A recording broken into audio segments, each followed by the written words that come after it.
Hey guys, thanks for joining. I was going through some new articles that just got released about gaming, and this is one that I found interesting. As some of you guys know, I'm no spring chicken, right? I've been gaming for years, and I'll tell you, if you loved gaming as a kid, it doesn't change as you get older. But a lot of times you get new responsibilities, like you become a parent, you have a job, you've got a lot on your plate, so you don't get to game as much. But also, those people that kind of were at the start of gaming, a lot of them are starting to retire now. And a lot of their kids, they're empty nesters now. They don't have kids. So, this article in particular, I found really interesting because I think it's applicable. I actually think that there's a big market share that's being overlooked right now. And the article is titled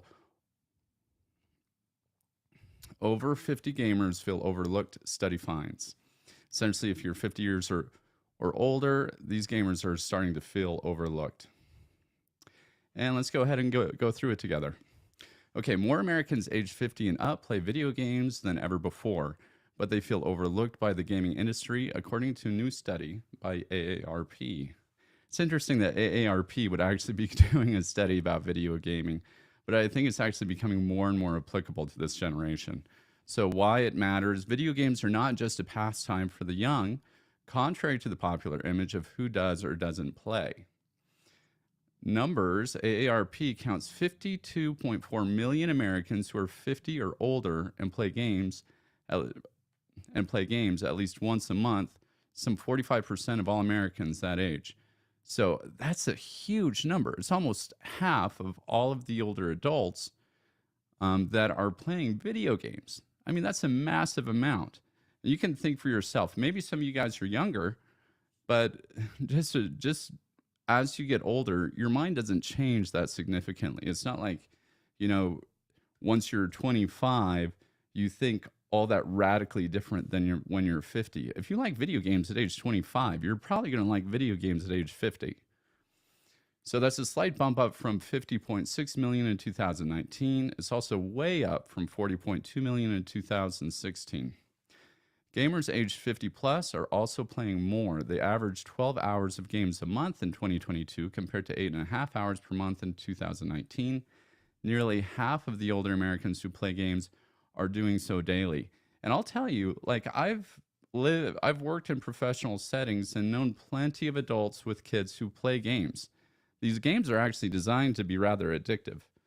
That's what makes them so popular. So if they get into Candy Crush or anything else, I mean, they're just like anybody else. They want to actually participate, and they actually have money to be able to spend on these games. I know. Some of you guys are probably younger, and you think like video games are all about a major cash grab. But once you get a little bit older and you have discretionary money to spend, spending a couple bucks on a game every week or something isn't that big of a deal. Nobody really thinks about it. Like $5 on Candy Crush a week, like it's not a big thing. So these gamers mostly play on their phones, prefer puzzle, card, and word games. 73% of the 50 plus gamers play puzzle and logic games. Just 12% say they prefer shooters. So there still aren't that many grannies and grandpas playing Call of Duty. And yeah, I would say I think that statistic might actually change, because if you grew up playing Call of Duty, you'll probably like playing similar types of games when you get older. There's kind of a learning curve on these types of shooter games. So if you're already familiar with these types of games, it's easy to jump into the next big shooter game, right?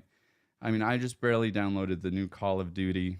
It's been several years actually since I've kind of played Call of Duty, but I'm just barely getting back into it. And I'm going to tell you, it's the learning curve there. It's still there, but it's not like it would be if it was a brand new thing for me. I'm pretty familiar with the controls. So, let's get back to the article. It says, yes, but many older gamers feel neglected by the games industry. So our research shows, however, that almost 70% do not feel like the gamers are made with them in mind. AARP's Director of Community Gaming, Maura White. More than half say they don't see themselves reflected in the games they play, nor the marketing around them, and feel many games are too complicated. See, that kind of goes back to what I was saying about Call of Duty. That's why a lot of these people don't play it. I mean, you have like a fraction of a second to kind of react in some of these one-on-one battle interactions. And if you're not familiar with the game or the controllers, you're going to get slaughtered. So it's like, you play a game like that for 2-3 days, and you're like, they're not going to be having fun with it. So more than half say they don't see themselves reflected in the games. All right. They would like the video game industry to create games and features designed to onboard easily, play consistently, and stay challenged. I think that's something that's super important. And it's a window of opportunity. Like, if you want to actually start a new game company, try and make a game that is as simple to learn as possible, something that's fun and is challenging, but it doesn't need to be something that's like outrageously complicated. It doesn't need to be a Call of Duty or Breath of the Wild or something of that magnitude. A lot of these older individuals, they played in the arcade these side scroller games. They played Donkey Kong and Mario and Atari, and they actually have a passion for these types of games, even though they don't necessarily use the best types of, they don't have the best graphics or the most dynamic controls. So I would say I definitely think that there's a market for this. Keep an open mind about it, because I think you're going to start seeing if you just open your eyes a little bit, you might see that there's a lot of older adults out there that are playing video games. Okay, guys, that's all I have for you today, but I hope you enjoyed it. Have a good one.